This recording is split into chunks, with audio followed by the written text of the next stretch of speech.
क्षेत्रपाल वीण नटली नवी ही पहाट, धगधगत्या उन्हा मंदी चैतन्याची वाट.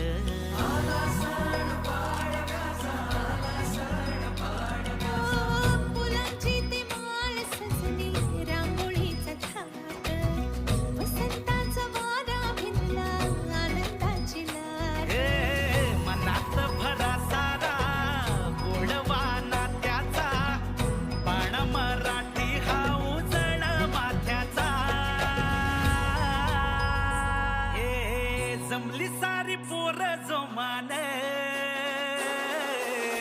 उभारा र गुढी